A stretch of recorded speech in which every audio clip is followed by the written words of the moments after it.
You know, I've done so many videos on how to lose weight. I haven't done a video on how to gain weight, gain actual fat.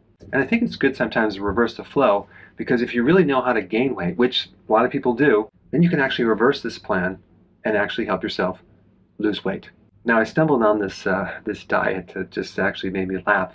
It's called the nibbling diet, okay? It was an actual diet, the nibbling diet, where you're consuming 17 snacks per day.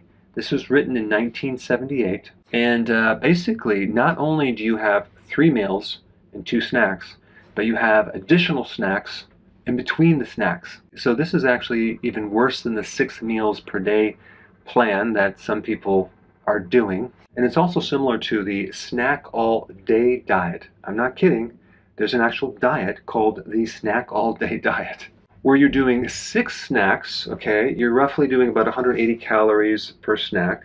Your dinner is 300 calories, but you can do trades. You can trade a snack for another snack, or you can trade 2 snacks for a dinner. Because we all know that this whole calorie counting thing absolutely doesn't work. We've tried it a million times. It doesn't work. It's outdated. But some people keep trying over and over and over again. So let me get back to the nibbling diet. The whole strategy of this nibbling diet, where you're doing 17 snacks a day, is this. It makes you feel like you are in control because you're actually eating anytime you want, so you're in control, right? Well, actually, it's just the opposite. You're completely out of control. What's out of control is your hormones.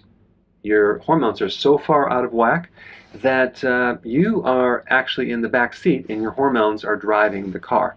And so this is just a disaster waiting to happen because every time you snack, I don't care what you snack on, you're going to just jack up insulin. It's going to come down, up and down, up and down. And guess what? Insulin is the hormone that converts your food into fat. Insulin is the hormone that makes you hungry.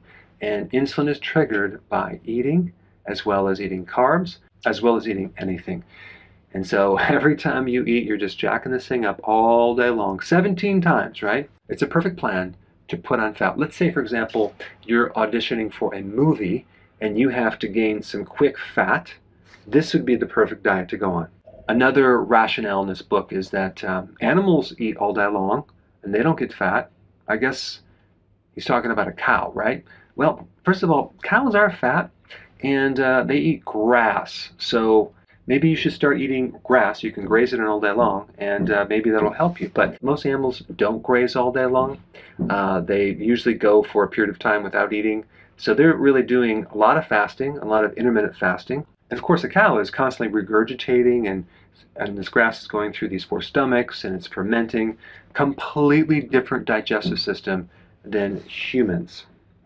Now, the other rationale that they use in this book is that you want to eat to prevent hunger. Okay, because if you're hungry, you might overeat. So if you're snacking just a small amount, then you're going to be safe because you're not going to overeat.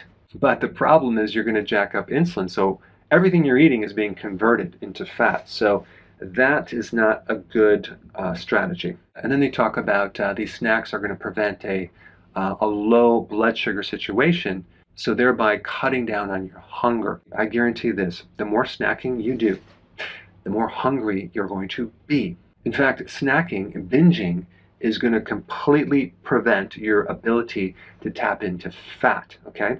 So you only have a little bit of sugar supply, it's going to be tapped out, and then you're going to be hungry again. You're going to put yourself in a serious situation where you're going to be fat and hungry and tired and then pre-diabetic and then diabetic. So now that you know how to get fat, let's reverse this and implement the opposite strategy, which is intermittent fasting. Don't snack, eat infrequently, drop insulin. Now your body can tap into fat. An average person has almost an unlimited amount of fat to use as fuel versus the amount of stored sugar that you would use. It's very, very small. So you want to be able to tap into almost an unlimited amount of fuel. And that way you're burning fat 24/7. You have no hunger. Your appetite is gone. So you can lose weight much easier because you're not going to have the appetite. You're not going to be hungry. If you're new to my channel, I put the exact plan down below. So just follow it, and I promise you it will work. Hey, before you go, If you're benefiting from any of my content, I would love to hear about your success story.